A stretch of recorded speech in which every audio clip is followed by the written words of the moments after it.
आज की कहानी का टाइटल है घर का सबसे निठल्ला प्राणी गृहिणी ही होती है। आज छुट्टी का दिन था। ऋतु सुबह से ही घर के कामों में व्यस्त थी। वैसे तो ये उसका रोज का रूटीन होता, लेकिन छुट्टी वाले दिन उसे और भी ज्यादा काम हो जाता था। बच्चे घर पर रहते हैं, पूरे घर को फैलाए रखते हैं। पति भी बार बार कुछ न कुछ डिमांड करते ही रहते हैं। ऋतु के पति अपने ऑफिस का कुछ काम निपटा रहे थे कि उनके छोटे भाई का फोन आया। शायद वो कहीं जाने के बारे में बात कर रहे थे। ऋतु अपने काम में व्यस्त उनकी बातें भी सुन रही थी। उसके पति ने कहा, हाँ मैं ऋतु को बता दूंगा, उसे क्या करना है, फ्री ही तो रहती है सारे दिन, तैयार होकर आना ही तो होगा। इतना सुनते ही ऋतु का माथा ठनक गया। फोन बंद करने के बाद वो अपने पति के पास गई। क्या कह रहे हो? मैं फ्री रहती हूँ सारे दिन? तुम्हें क्या लगता है मैं कभी घर का कोई काम ही नहीं करती? अगर मैं घर में कुछ करती ही नहीं हूँ तो सारा कैसे मैनेज हो जाता है?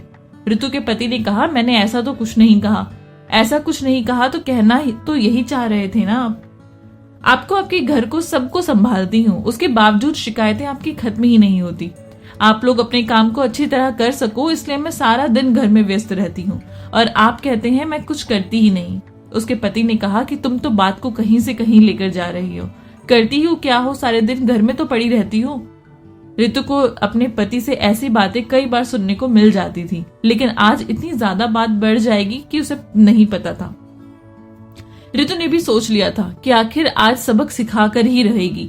उस दिन ऋतु ने फिर कोई काम नहीं किया, घर को ऐसे ही पड़े रहने दिया। पति ने नाश्ता मांगा तो उसने ये कहकर टाल दिया कि उसकी तबीयत ठीक नहीं है। बच्चे भी बार बार खाने की जिद कर रहे थे। सासू माँ भी अपनी दवाइयों का इंतजार कर रही थी। पिताजी को शाम को वॉक कराकर लेकर आना था। आज ऋतु ने वो कोई भी काम नहीं किया जो वो रोज किया करती थी। आखिरकार शाम तक पूरे घर की हालत खराब हो गई, अस्त व्यस्त हो गई, और इसी दौरान बुआ का फोन आ गया कि शाम को वो अपने परिवार सहित आएंगी।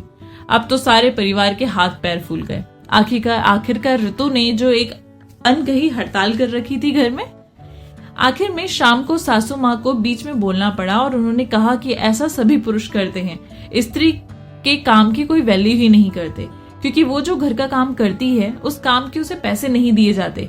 अगर यही काम हम किसी काम वाली या किसी हेल्पर से करें तो फिर जब उसका पैसा देना पड़ता है तो पता चलता है कि औरत कितना काम करती है। आखिरकार उसके पति को सबके सामने अपनी कही बातों के लिए शर्मिंदा होना पड़ा और माफी मांगनी पड़ी। तब जाकर ऋतु ने शाम के खाने की फटाफट तैयारियां की, और शाम को बुआ आई तो उन्होंने सारी बातें उनको भी बताई तो वो खूब हंसी। उन्होंने कहा कि ऋतु ने बिल्कुल सही किया। कई बार हमें बताना पड़ता है कि हम इस घर की वो धुरी हैं जिसको अगर 2 मिनट के लिए भी रोक दिया जाए तो जीवन अस्त व्यस्त हो सकता है। अक्सर घरों में यही तो होता है ना, हम सभी इस चीज को फेस करते हैं। अगर आपकी कोई स्टोरी है तो आप नीचे कमेंट सेक्शन में मुझे जरूर बताइएगा। आई होप आपको ये कहानी पसंद आई होगी। अगर कहानी अच्छी लगी है तो चैनल को प्लीज सब्सक्राइब कर दीजिए, लाइक कर दीजिए और अपने प्यारे प्यारे से कमेंट नीचे ड्रॉप कर दीजिए। मिलूंगी आपसे नई कहानी के साथ, तब तक के लिए बाय बाय।